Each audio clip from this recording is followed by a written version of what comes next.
just an incredible film, and like as was referred to in the film, I'm one of those people that grew up with all of that, and just breathless, amazing piece of work. I'm going to start with his memoir show.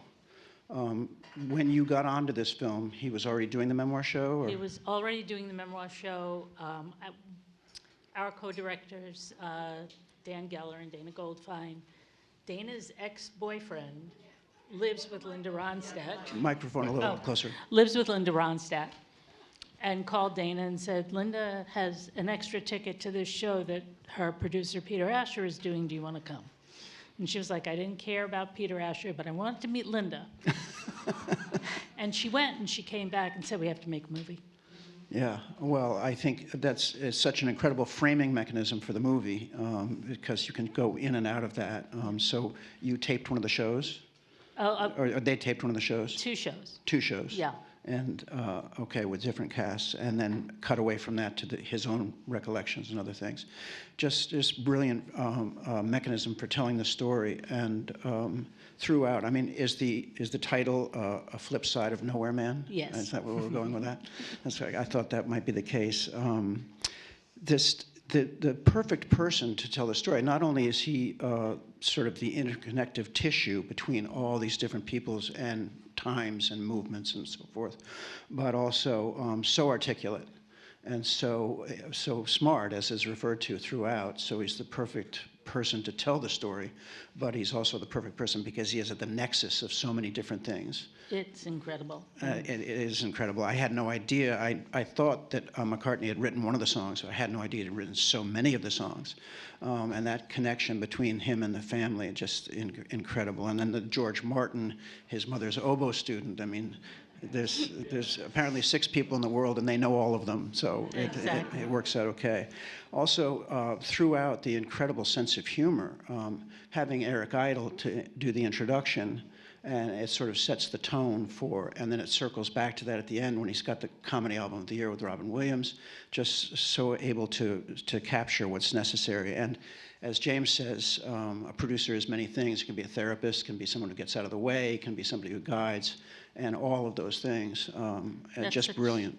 Such a lovely piece of tape, because in the end, when he says, I don't know anybody who could do all those things. Exactly. For me. And for him, and he was talking about a very dodgy time. Mm-hmm. And as is put out there, is James is in a situation where maybe not so much. Yeah. So I just found it all fascinating and so well put together. When they decided to do it, and they had to go out and get all these people to talk. So what was that process like? Do you know?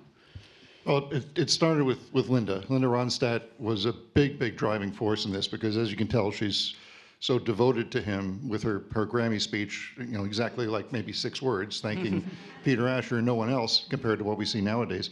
But she really drove it forward, and obviously she has connections with so many people. And they were all very willing to tell their story. I mean, he's been so important to them. I mean, James Taylor, very effusive. You know, he wouldn't be where he was without Peter ASHER. Linda, you know, certainly, you know, owes her career. Carole King came on kind of late in the game because she's kind of a private person, but we reached out, and she said sure, she'd be happy to spend 10 minutes talking about Peter. It wound up being a 2-hour interview, so she just wouldn't stop. So it's amazing what sort of a loyalty and dedication that he's cultivated with the folks that he's been associated with. And you know, as you mentioned, his the perfect person to tell his story is him, but he also wanted to have relatively little to do with this, because he didn't want it to be self-aggrandizing, as opposed to, you know, what he makes fun of himself during his one-man show. But he really took a very hands-off approach and didn't direct any of this. Wanted it to be certainly just, you know, the work of our dear friend filmmakers, Dan Geller and Dana Goldfein. Well, it was incredible to capture, because all the other voices capture what he meant to them and what he was like, and you get that from the pieces that are of him.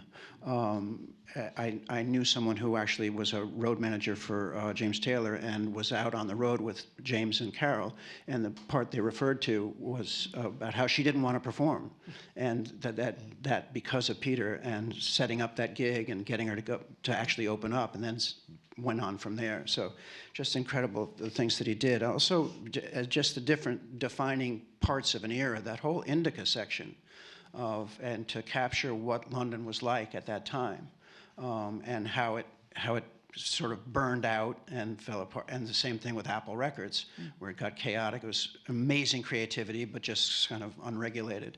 So the directors had to piece all that together, each piece of the story. Yes. So can you talk about that a little bit? Well, among other things, a lot of the Paul McCartney stuff is from, what is it, Liverpool University? Yeah, it's archival stuff from Liverpool University. And the Indica stuff, they were all, John Dunbar and the other gentlemen were very willing to talk. John Dunbar gets a little misty about the whole thing, but yeah. Well, as well he might. I loved that there's so much humor through the whole thing. I loved when people were talking to them about things that they were willing to be candid about. It's like, well, we were doing a lot of drugs, so so of course we were. Yes, I don't think you could possibly just glaze over that from anything through the 60s and 70s.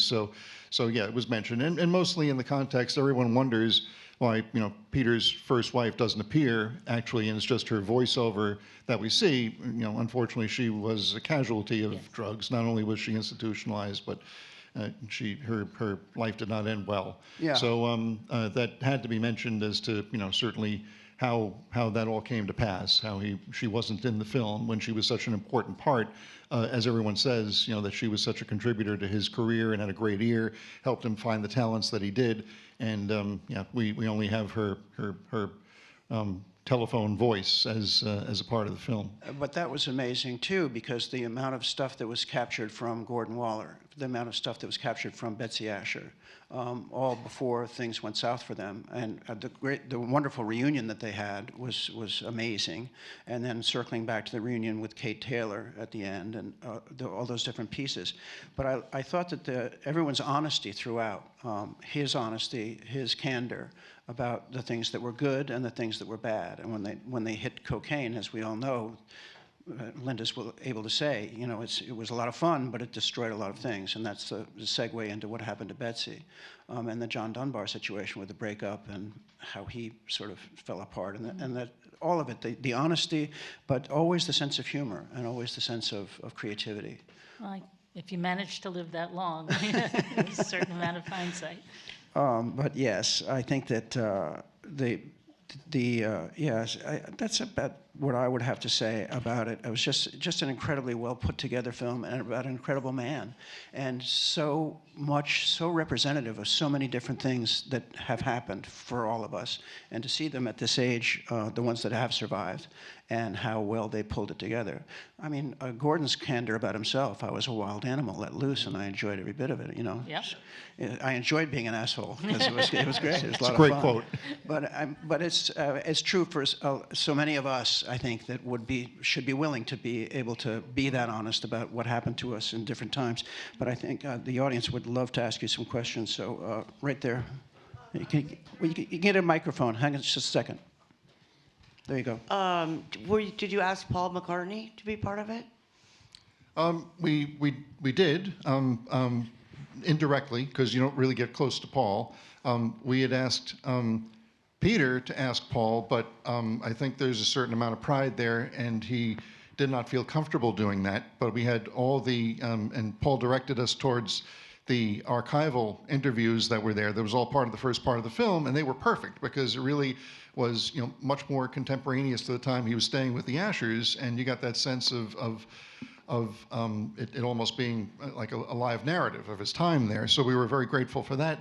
It's also that Paul is working on his own documentary about the formation of Wings. So I believe that probably had something to do with his reluctance to be involved in anything like this, as to avoid being overexposed. But he directed us towards that great stuff from Liverpool that we got, and it made the first part of the film. And that film will be on Amazon in February, I think. Oh, that gives me a chance to ask this question. Where else will this film be going? Working on distribution now. Probably going to be in. We really wanted it to be seen in theaters just because it's so theatrical, and as you saw, all the songs that we had to go through great effort to clear. It has so much broad appeal. And it's Such more broad fun to appeal. sing with other people. Yeah, exactly. And so it'll be in theaters in the springtime. We're pretty sure. And one of the tests we see to see if people really enjoy the film is that last bit where he has the audience sing along in his show. We start to hear people sing in the audience here in the film, and that's heartwarming. That's wonderful. We have another question? Where are we? Oh, Yeah. they're back in the back. Thank you. Just asking gently, how is Linda? Well, she unfortunately, and I don't think it's any secret, she's had some health issues. She suffers from Parkinson's, and despite that, and she does no interviews anymore, but she really wanted to do this because of her devotion to Peter, and we were very grateful for that. And I don't know if you see at the end, she is in the audience. Yeah. There were a bunch of people in the audience Yeah. that were in the film as well. But it's a terrible disease, and it's not going anywhere good. But she's still functional at this point. Thank you. Okay. Do we have anyone else? Oh, right here. There's a microphone coming your way. So I happen to be very good friends with Carolyn DeVito and her past husband, Don DeVito, and he was a very famous record producer for James Taylor. Their son is named James, and Billy Joel and many others. So at what point did James Taylor move over to Don DeVito? I'm not sure. I think that must have been in the later years. I mean, we obviously just concentrated on the start of his career, and obviously Right. taking you all the way through, some of the later songs we know from the 1980s. So it must have been a Later. transition after that. Yeah. And anyone else? Okay. Well, thank you so much for Oh, it's our bringing pleasure. us this wonderful Thank you. film. And we really Thank you. appreciate it.